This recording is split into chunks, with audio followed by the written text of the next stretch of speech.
Alors, nous avons, tout le monde est là, nous avons, excusez, Ediapril, qui a donné pouvoir à Médébois. Nous avons Florian Clarisse, qui a donné pouvoir à Thierry Gomez. Et nous avons Sophie Coquille, qui a donné pouvoir à Madame Claire Beltramo. C'est bon? C'est ça.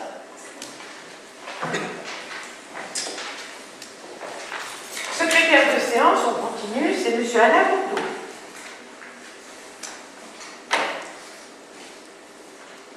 Je mange un petit pied. Donc les pouvoirs, je vous ai dit, on en va parler.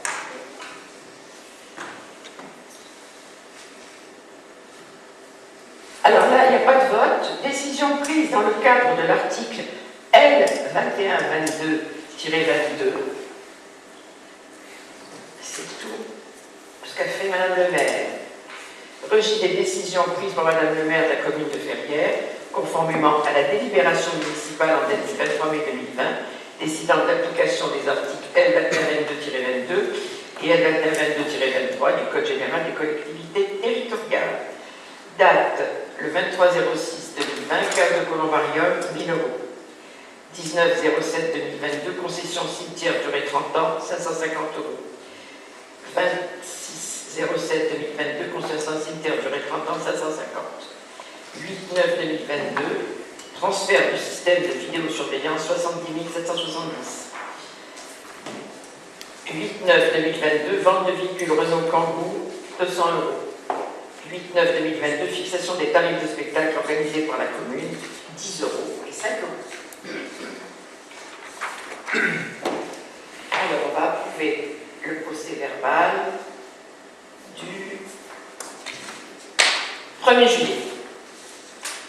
Avez-vous des questions, des interrogations, des modifications?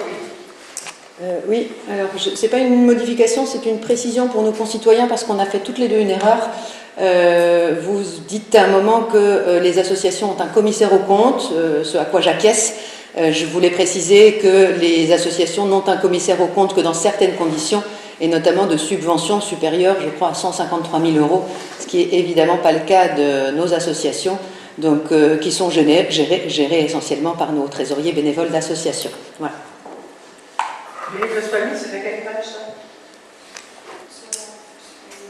C'est dans la discussion. Voilà, c'était juste un rectificatif de nous deux.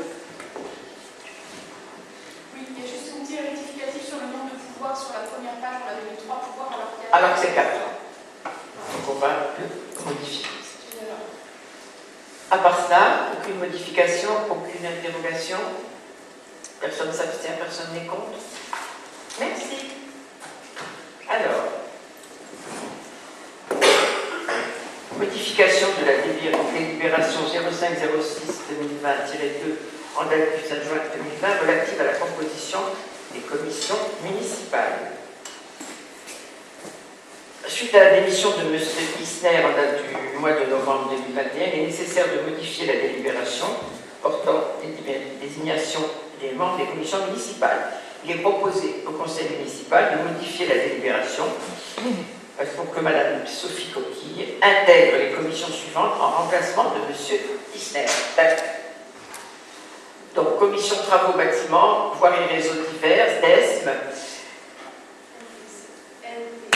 NTIC et communication technique.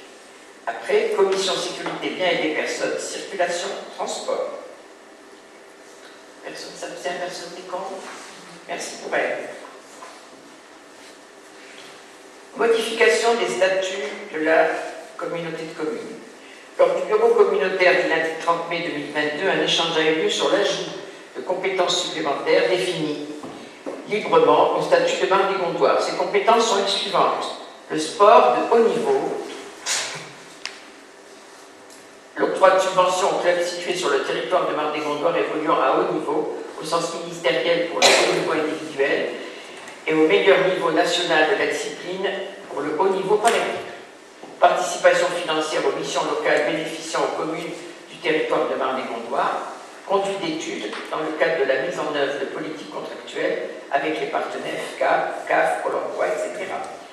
Réalisation et mise en œuvre d'un schéma directeur des énergies renouvelables et de récupération E, L, R et R. Personne ne s'abstient, personne n'est contre. Ok, merci.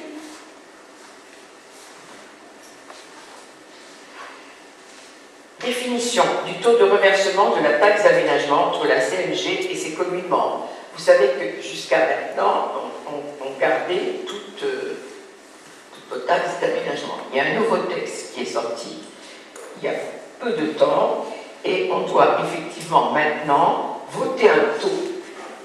Mais on ne nous a pas dit quel taux. On doit voter un taux pour que les communautés gardent une partie de la taxe d'aménagement. En bureau, on a tous décidé à Marne que ça serait, je dis il n'y a pas de taux, 0. Et ça a été voté au conseil communautaire, 0. Donc je vous propose la délibération suivante maintenant, puisque toutes les communes peuvent délibérer, et tout le monde est tombé d'accord pour délibérer pareillement.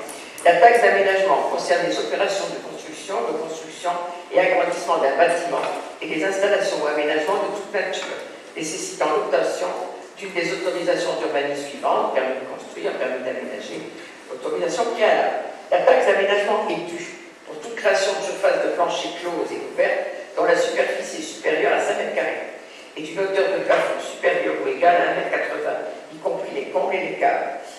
Jusqu'au facultatif, le partage de la taxe d'aménagement au sein du bloc communal obligatoire, tel que prévu à l'article 109 de la loi de finances pour 2022. Cet article 109 indique en effet que si la taxe d'aménagement est perçue par les communes membres, un reversement de toute partie de la taxe d'aménagement à l'EPCI est obligatoire compte tenu de la charge des équipements publics relevant de leurs compétences. Les communes ayant institué un taux de taxe d'aménagement et la communauté d'agglomération de Marne-et-Gondoire doivent donc par délibération concordante définir les reversements de la taxe d'aménagement communal à l'intercommunalité. Cette décision est d'application immédiate à compter du 1er janvier. Afin de répondre à la loi de finances pour 2022, il est proposé que les communes concernées reversent le même pourcentage de leur taxe d'aménagement à la communauté d'agglomération de Marne-et-Gondoire. Ce taux est fixé à 0.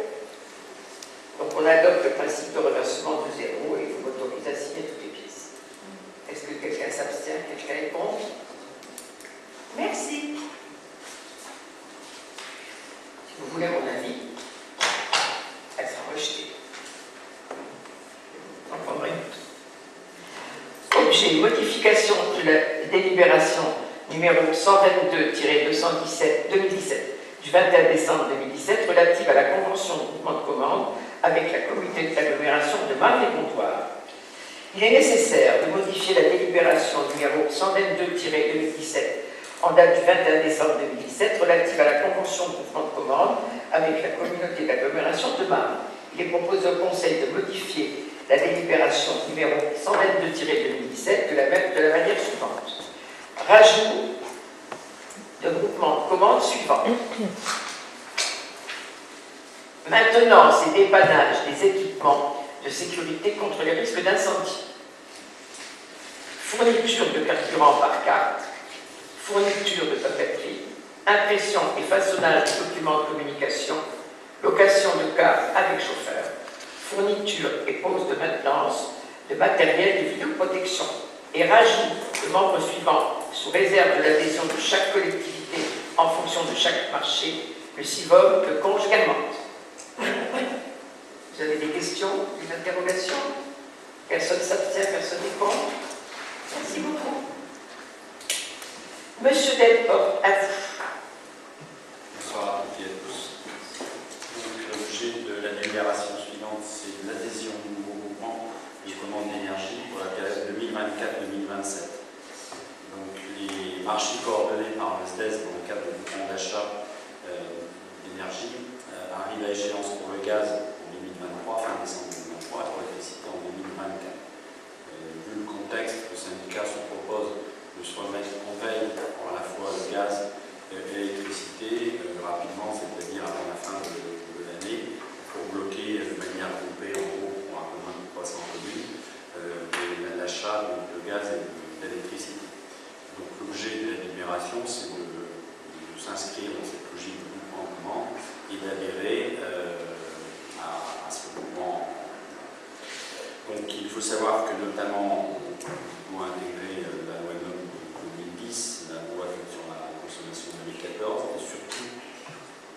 surtout la loi relative à l'énergie et au climat du 8 novembre 2019 qui signifie que nous n'avons plus droit, tant que l'Astrad de la commune, au tarif réglementé du gaz et de l'électricité. Donc le SDES propose de coordonner un groupement de commandes pour la fourniture et l'acheminement d'énergie et de services associés. L'objet de l'énumération, c'est d'approuver le programme et les modalités financières, d'autoriser l'adhésion de la commune au groupement de commande d'énergie et de services associés, d'approuver les termes de l'acte constitutif du groupement, d'autoriser Madame le maire à signer l'acte constitutif du groupement de commande et tout acte de mesure nécessaire sur l'exécution, et d'autoriser le représentant du SDES à signer les marchés ou le corps cadre, les marchés subséquents, ici le groupe de ce groupement, qui se sont la distinction de prostitut de groupement. Y a-t-il des observations, des remarques, des questions? Personne ne s'abstient, personne n'est contre. Merci. Merci. Alors, subvention à l'association La Ligue contre le cancer. Oh, qu'est-ce que j'ai dit? Laquelle? Celle-ci. Qu'est-ce que j'ai fait? Non, à la suite d'une erreur, on retire la décision modificative numéro 6 Numéro 6. en finance. On la passera la prochaine fois. Il y avait principalement des bonnes nouvelles, c'est l'arrivée de nouvelles recettes, avec un peu de travaux électriques, mais il y a un petit souci matériel dans la régulation, donc pour ça, achat au prochain. Merci, monsieur Delporte. Et qu'est-ce que c'est après? Mais non, je fais ça. Pastel. Non.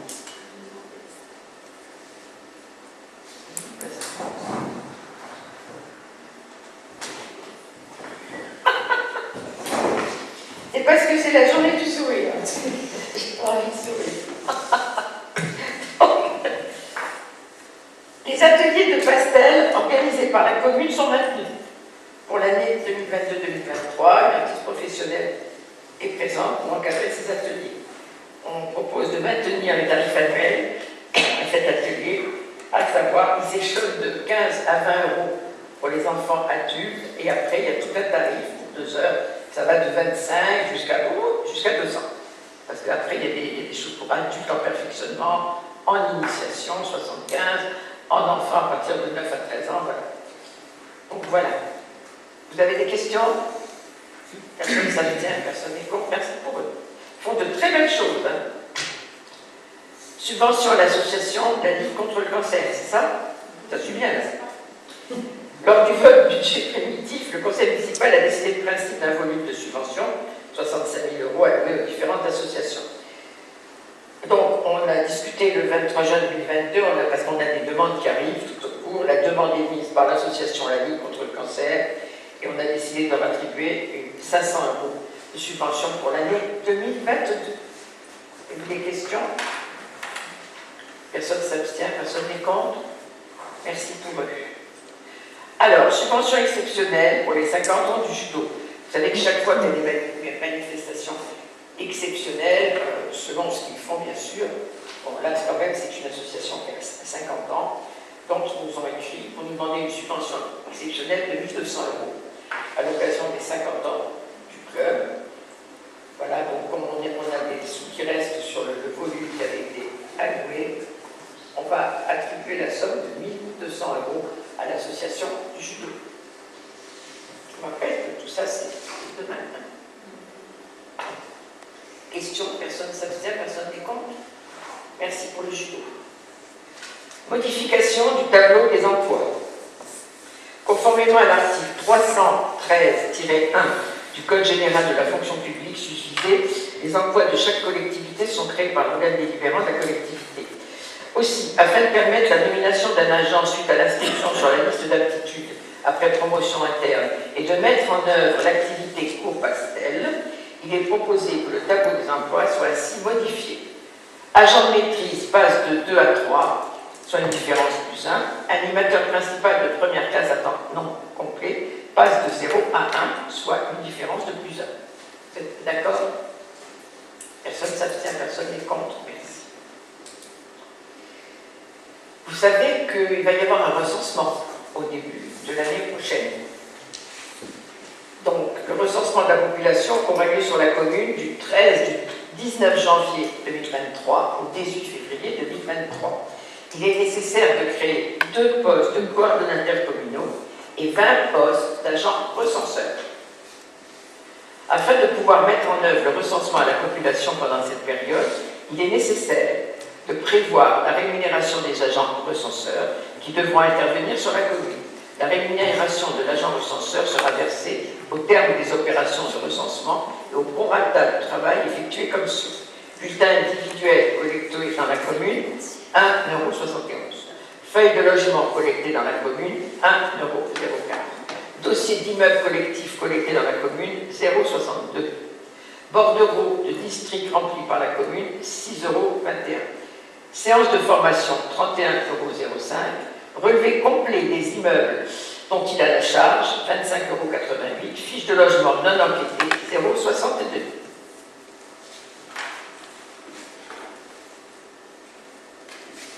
Vous avez des questions? Oui. Qui subventionne? La municipalité paye, mais est subventionnée pour... on reçoit quelque chose pour... On perçoit une petite subvention de l'État, mais très peu par rapport au coût engendré pour la collectivité. À peu près, on compte par agent recenseur, là on a une vingtaine d'agents, ça fait à peu près 800 à 900 € par agent recenseur.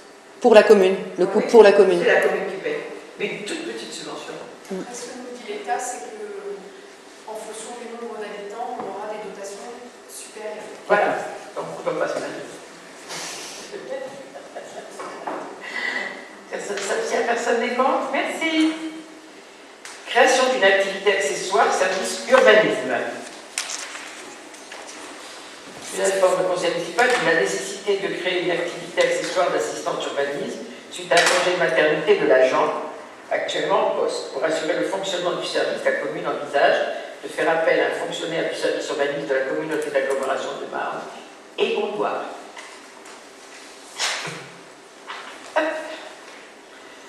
Le décret M 2017-105 du 27 janvier 2017 a précisé les règles en la matière en ce qui concerne le cumul d'activités accessoires pour les fonctionnaires assurant le secrétariat des syndicats de communes ou autres PCI.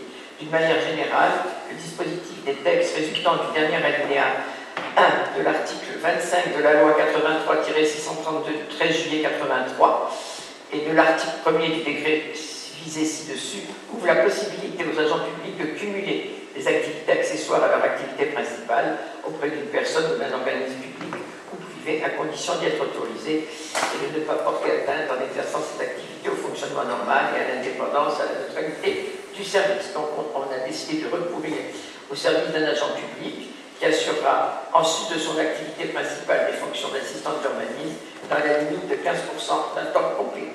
Vous m'autorisez à procéder à la nomination de cet agent et vous m'autorisez bien sûr à signer tous les documents relatifs. Question? Merci, ça va nous rendre bien service.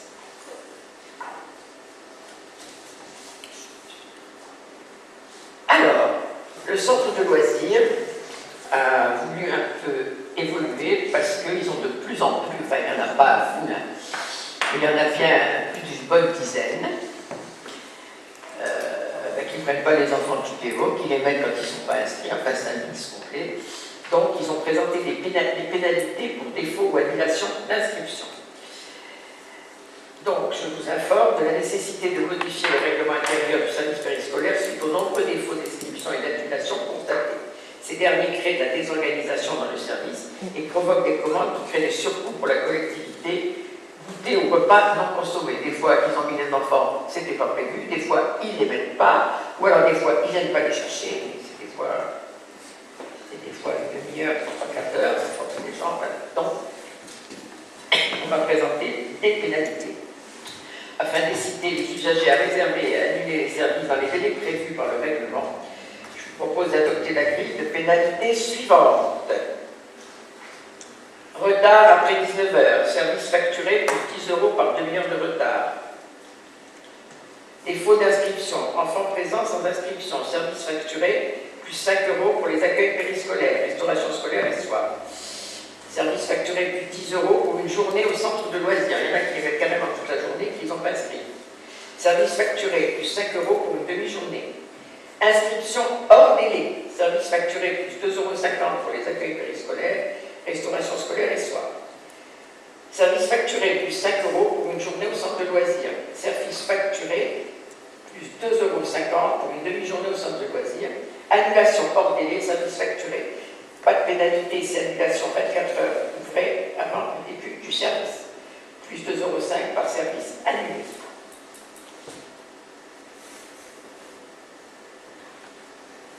Ça c'est le même. C'est le même.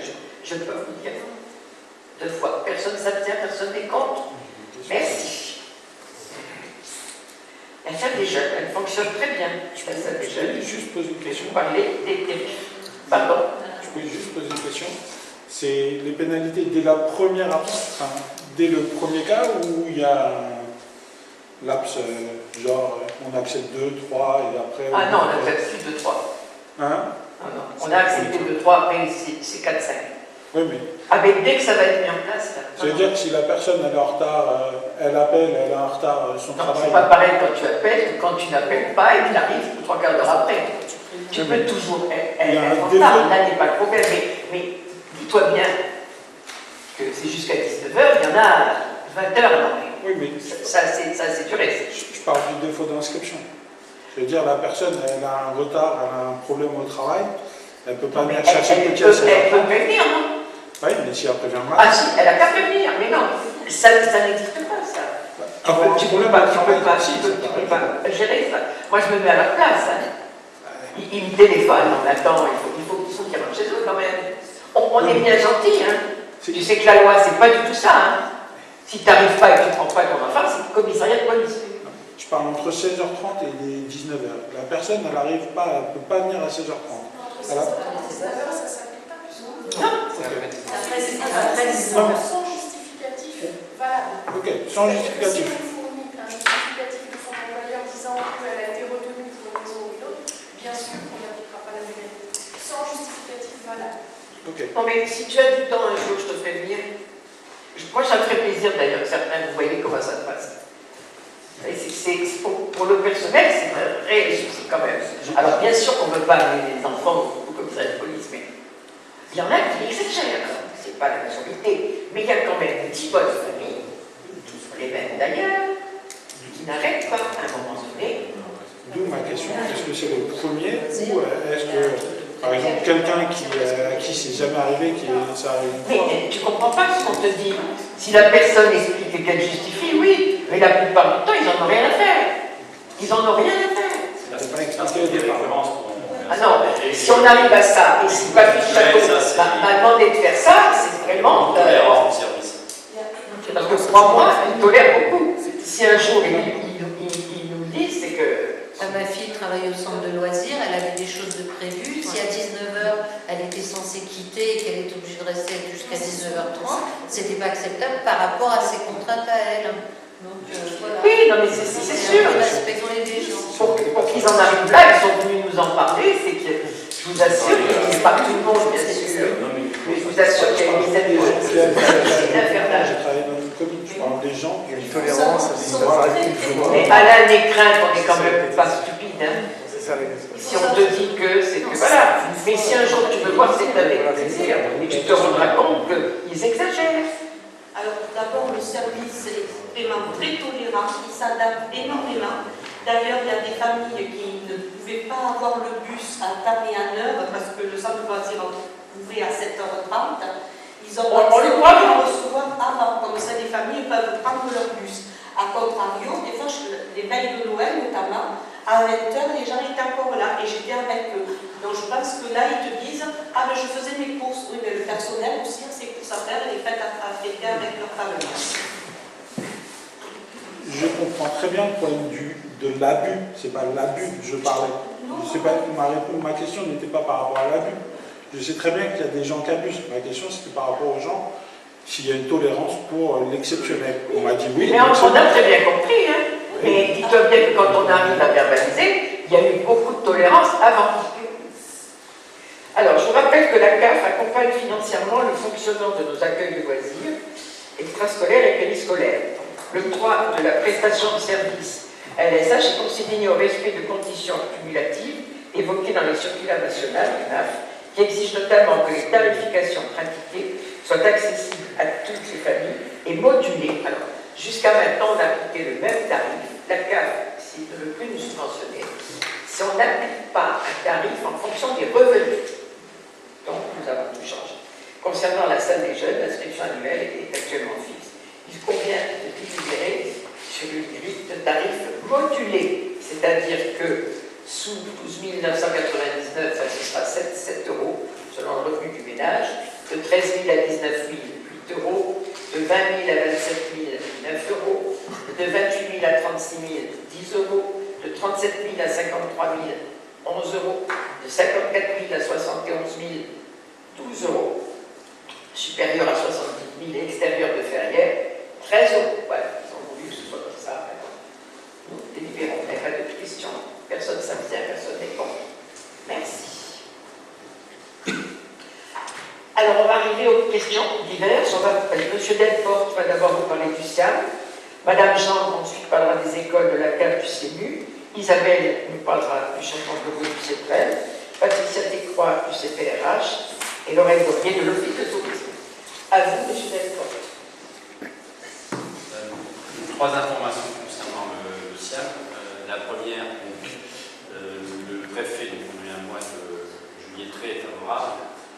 Fin juillet, donc le préfet a validé le périmètre du SAGE, qu'on avait vu notamment dans la délibération du conseil municipal au début juillet. Donc on attend maintenant avec impatience l'arrêté qui permettra de démarrer les positions locales sur le.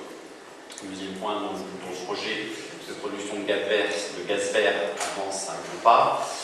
Début juillet, on a eu par le préfet le permis de construire et quelques jours après, toujours par le préfet, l'autorisation environnementale. Donc les travaux ont démarré dès le 17 août et on pense qu'on pourra injecter du gaz vert vers le milieu de 2024. En parallèle, toujours lié à ce projet, les deux circuits pédagogiques liés, un à la biodiversité, l'autre à Grande-Louzé, sont en place et on a mis également en service les jardins maraîchers qui produisent des légumes qui arrivent à destination à la fois des Restos du Cœur de l'ANI et puis une association d'étudiants de Champs-sur-Marne. Et puis le dernier point, c'est que mi-septembre, donc une journée porte ouverte au SIAM et on a reçu 800 personnes. Tous les gens sont partis grandement intéressés. Voilà pour le SIAM.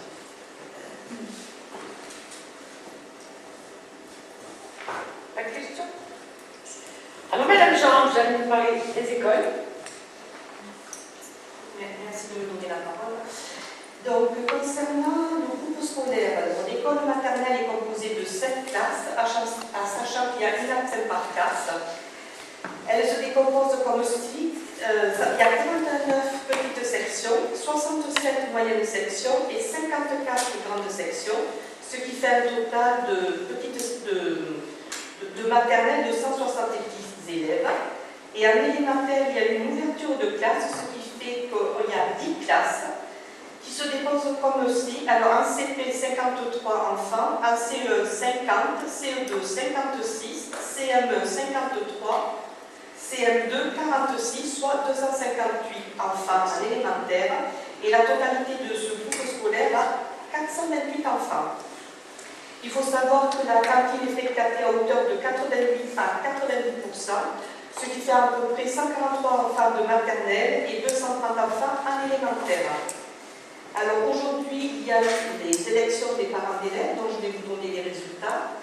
Alors il y avait pour la maternelle 304 inscrits, 134 votants, 27 blancs nuls, suffrage exprimé 107 avec un taux de participation de 44,08, sachant que tout se fait par correspondance.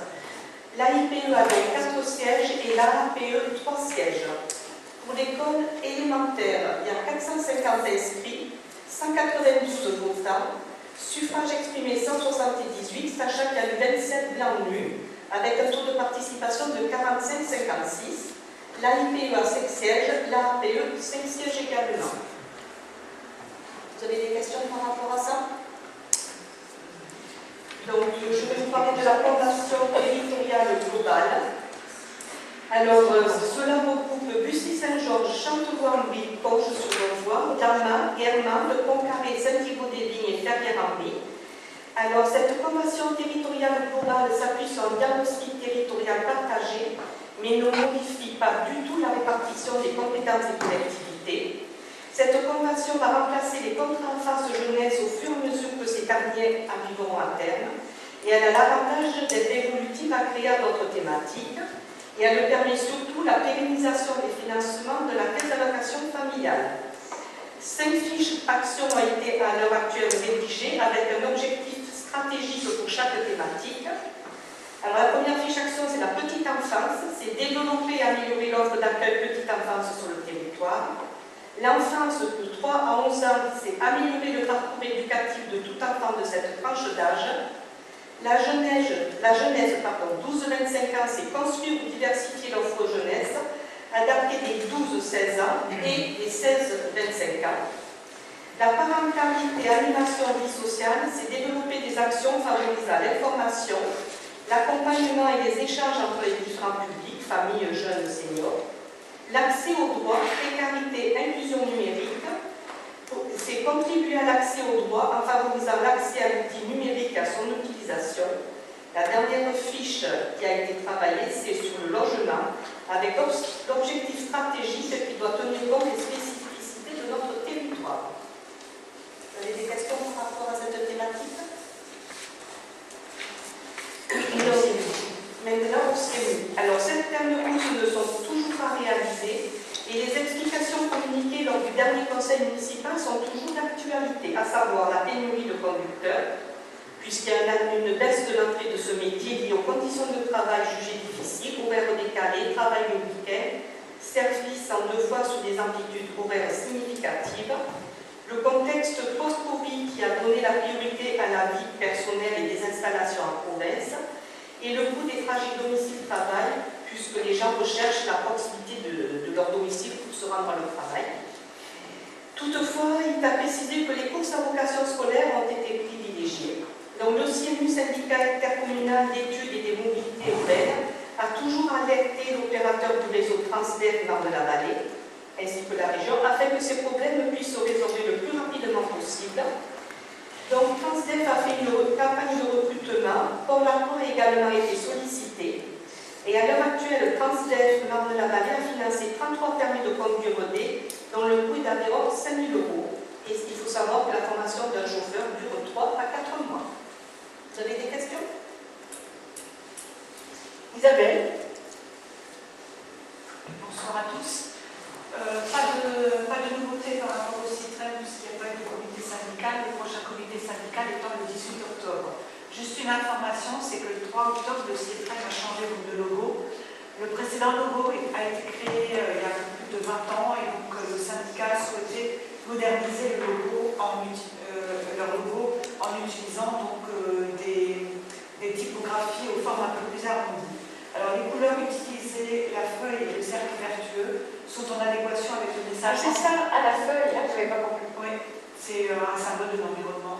Ah d'accord. Et le cercle vertueux, la boucle, c'est-à-dire qu'on recommence, on utilise on recycle. Voilà. Ah, c'est bien. Donc ce sont des messages environnementaux que le CITREM souhaite véhiculer, et ils ont mis en dessous de leur logo un leitmotiv, c'est « Je ne jette pas, je trie ». Je vais vous faire passer l'ancien. Oui, c'est bien que vous l'expliquiez. Tu es d'accord? Non, c'est ça. Tu es d'accord? Tu es d'accord? Bon, ce serait bien qu'ils s'informent quand même. Parce que je veux dire. Patricia, parle-nous des CPH. Bonsoir. Donc, je vais vous faire une synthèse du dernier comité syndical qui a eu lieu le 30 juin, qui s'est réuni après une première convocation du 23 juin sans obtenir le quorum.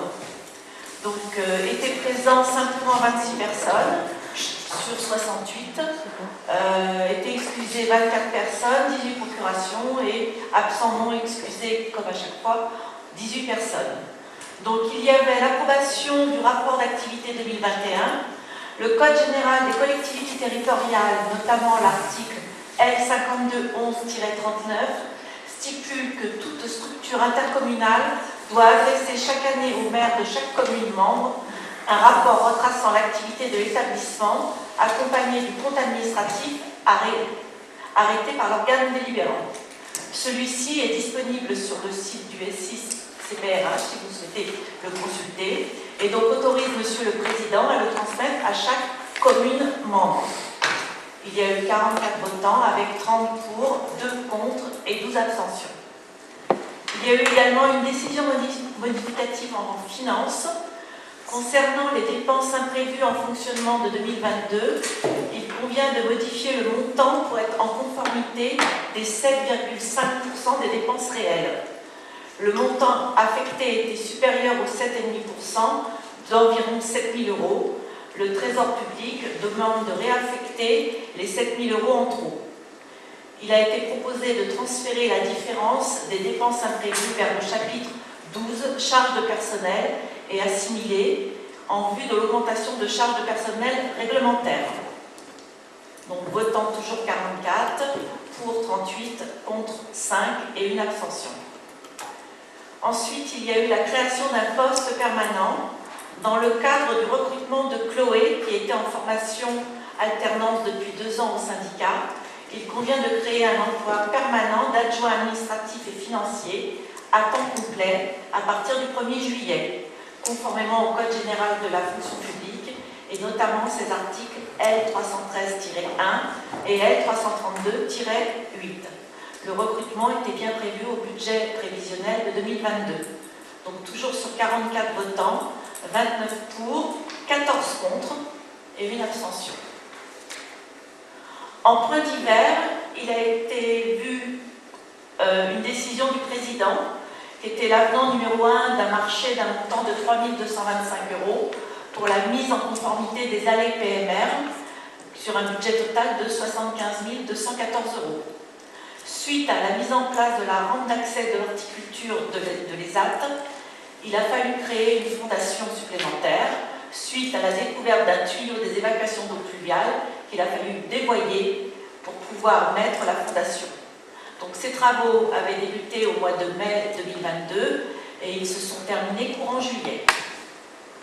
Il y avait en point divers un point numéro 2 qui était la restructuration de l'ancien atelier de maçonnerie toujours de l'ESAT pour un montant d'un peu plus de 364 000 € TTC. Les travaux avaient débuté au mois de février 2022. Il y a eu un retard dû à l'approvisionnement des menuiseries extérieures qui devaient être aux alentours de 3 à 6 semaines. Le syndicat a également constaté plusieurs malfaçons de technique de pause qui a amené au refus des pauses.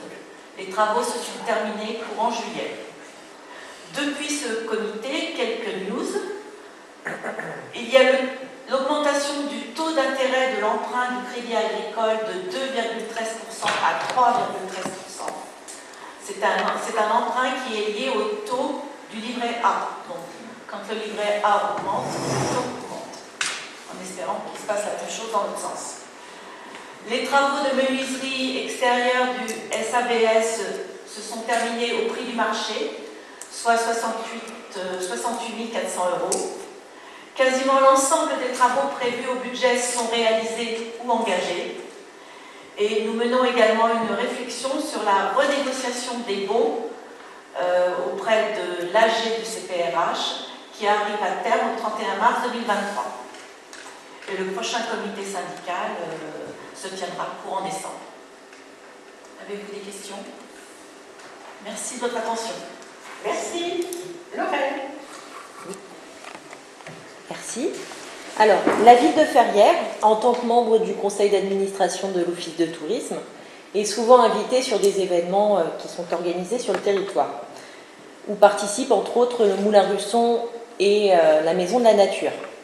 Le 24 septembre dernier se déroulait la première édition de Festitaire à Champloux-en-Brie. Cette manifestation, mettant à l'honneur l'écologie, a accueilli plus de 50 partenaires pour la promotion d'un quotidien durable et responsable. Les fermes du territoire pour le circuit court, les associations locales pour le réemploi, les syndicats pour la bonne gestion des ressources naturelles, la Maison de la Nature pour la préservation de l'environnement, etc. Les 1er et 2 octobre dernier, à Jossigny se déroulaient les journées des plantes et arts du jardin, avec la mise à l'honneur des plantes comestibles. l'occasion de découvrir le goût et les bienfaits de certaines plantes et fleurs comestibles. 70 exposants ont accueilli le public, dont de nombreux pépiniéristes, mais aussi des professionnels de la décoration des jardins et des artisans floraux. L'occasion de rappeler que le label Ville Fleurie est obtenu grâce à l'aménagement durable du paysage, en faisant entrer la nature en ville et en mettant en valeur le patrimoine français. Ferrières-en-Brie affiche fièrement 2 fleurs à son entrée de ville. Merci beaucoup. On va passer aux questions orales. Je passe la parole à Madame Beltramo.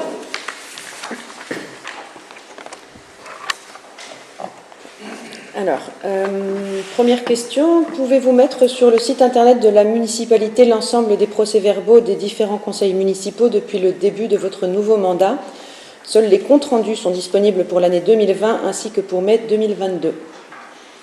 Avant le 1er juillet 2022, il n'y avait pas d'obligation de publier le procès-verbal sur le site internet de la commune.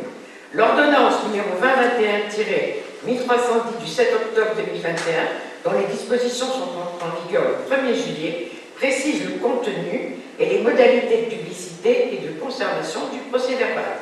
Cette ordonnance a supprimé le compte-rendu des séances du Conseil, dont le contenu faisait souvent doublon avec celui du procès-verbal. Les procès-verbaux seront donc désormais publiés comme l'exige la loi sur le site internet de la commune.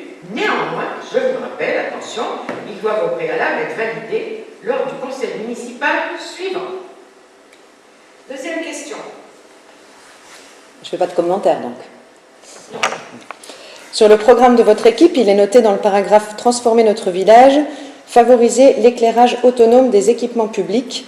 Pouvez-vous préciser à quoi cela correspond et ce qui a déjà été fait sur ce sujet? Dès que nous en avons l'opportunité, nous complétons et renforçons l'éclairage autonome. Cela a déjà été le cas pour un candélabre à l'aide du parc et le terrain du sport du groupe scolaire. 4 mâts d'éclairage public autonome. Question de Madame Coquille. La municipalité prévoit-elle de sécuriser la route du stade? En effet, cette route ne dispose ni de trottoir ni d'éclairage, rendant la circulation piétonne et cycliste très dangereuse pour les habitants, en particulier enfants et ados, qui se rendent au stade de foot ou aux installations de tennis. La route n'appartient pas à la commune, mais à l'agence des espaces verts. Les discussions sont en cours avec la communauté d'agglomération de Marne-et-Mondoir et l'agence des espaces verts pour la mise en place d'une liaison piétonne. Des travaux d'assainissement et de renforcement de la conduite d'eau potable doivent également être programmés par la communauté d'agglomération de Marne-et-Mondoir. Tout pourrait se faire en même temps. On en discute, c'est en cours. On s'en était déjà rendu compte nous-mêmes. Deuxième question. Un habitant de Ferrières s'étant promené dans le parc du château lors de la visite du 18 septembre dernier s'interroge sur l'entretien du parc. Il a constaté que le ponton sur le lac était délabré, que les zones d'évacuation d'eau n'étaient pas entretenues et que des arbres morts n'étaient pas abattus. La municipalité a-t-elle une responsabilité en tant que propriétaire dans l'entretien du parc? Non. Voilà. L'entretien du parc n'est pas de la responsabilité de la commune. Parc qui, par ailleurs, j'ai été moi-même voir, est parfaitement entretenu. Pour le reste, vous pouvez conseiller à cet habitant ou cet habitant de s'adresser directement à l'amphithéâtre. C'est lui qui peut répondre. Merci. Je vous remercie à tous. Oh, vous êtes pensifs. C'est fini, on a été vite. Vous avez dit.